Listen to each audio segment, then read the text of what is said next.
Good evening from Grand Plain Farm. It's June 20th, 2025, and it's about 6:45 in the evening. And it's about 63 degrees, and the wind's been blowing most of the day. Well, the goats got to play up there in their new pen. They're in the smaller pens just for the night. I think they're kind of tired from playing.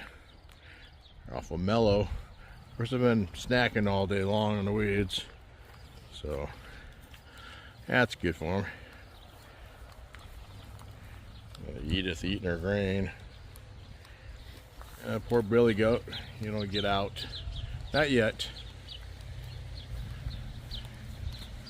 Eventually. I got a few things done today. Watering in the front, the trees. They don't get too much water. Most of the water goes back here on the pasture grass and on the lawn.